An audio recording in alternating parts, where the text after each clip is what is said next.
Welcome back, folks. Today we're taking a look at the top 6 pieces of gear that I came across in 2019. Now, why 6 instead of 5? How could less be more? It's impossible. More is more. Coming in at number 6 is the Fathom reverb from Walrus Audio. Now, while this pedal can do the subtle reverb thing great, I think where it really shines is for lush, long ambient trails. When you kick on the sustain switch, really you can get lost in there, and it's a great sound that I found a bunch of use for this year.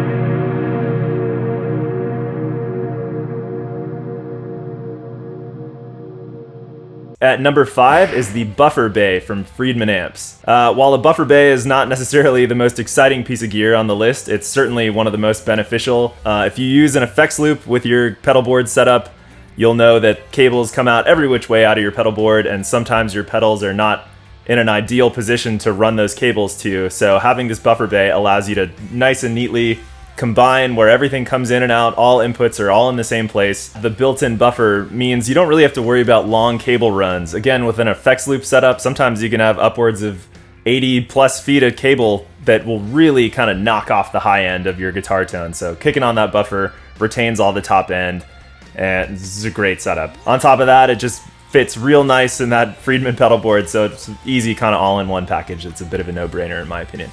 Great piece of gear. At number 4 is a pretty new plugin that I just grabbed called the Soothe from Oeksound. When I picked up this plugin, it immediately found its way into pretty much everything that I record. Typically when you're mixing, you'll notice that you have some harsh high-end frequencies, whether it's in a vocal track or distorted guitars or cymbals or really any source of audio.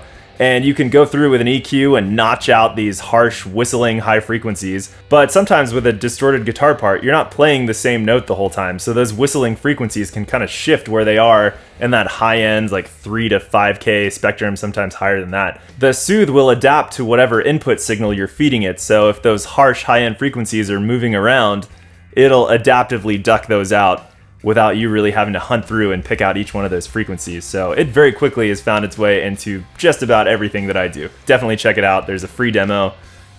Can't hurt. At number 3 is the Neural DSP Archetype Nolly and Archetype Pliny.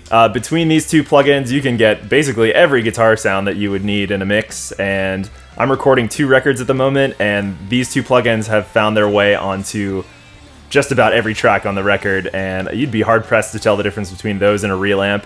I've had a lot of success blending those in with a real amp signal just for a super fat sound, but I use them every single day, whether it's just in my own playing or in a mix. So definitely check those guys out. There's free demos of them out there right now, so give it a shot if you haven't checked them out.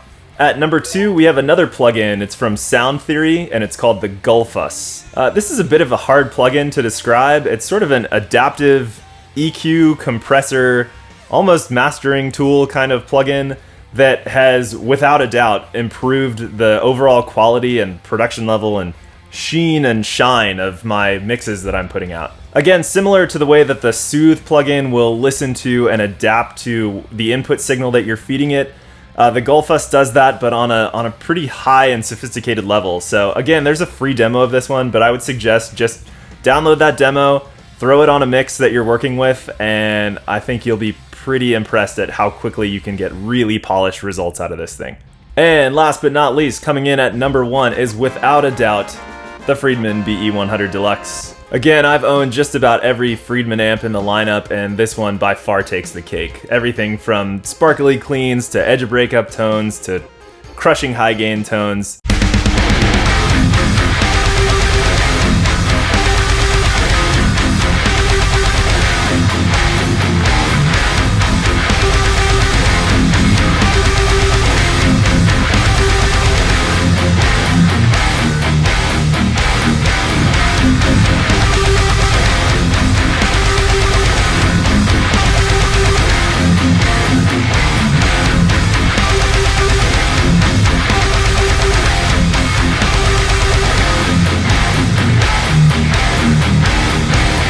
you can kind of create the sound of all of those different amps in this one amp. It's not exactly the same, but for me, this is everything I need all in one place. And honorable mention, I just want to give a quick shout out to the Neumann TLM 102 large diaphragm condenser microphone. I know this wasn't released in 2019, but it's new to me this year, and it's really upped my vocal production game, whether it's for voiceovers or tracking vocals in a band. I know a lot of people use a Shure SM7B for good sounding vocals on a relatively cheap budget, but I found kind of quicker results with the TLM 102. It's a bit fuller sounding in my opinion, and just a real pleasure to use. So if you're an SM7 kind of person, definitely check out the TLM 102. It's not that expensive and works great. Anyways, that's it for my 6 or 7 pieces of gear this year. I would love to know what you guys found. Let me know what some of your favorites were in the comments below, and I'll see you next time.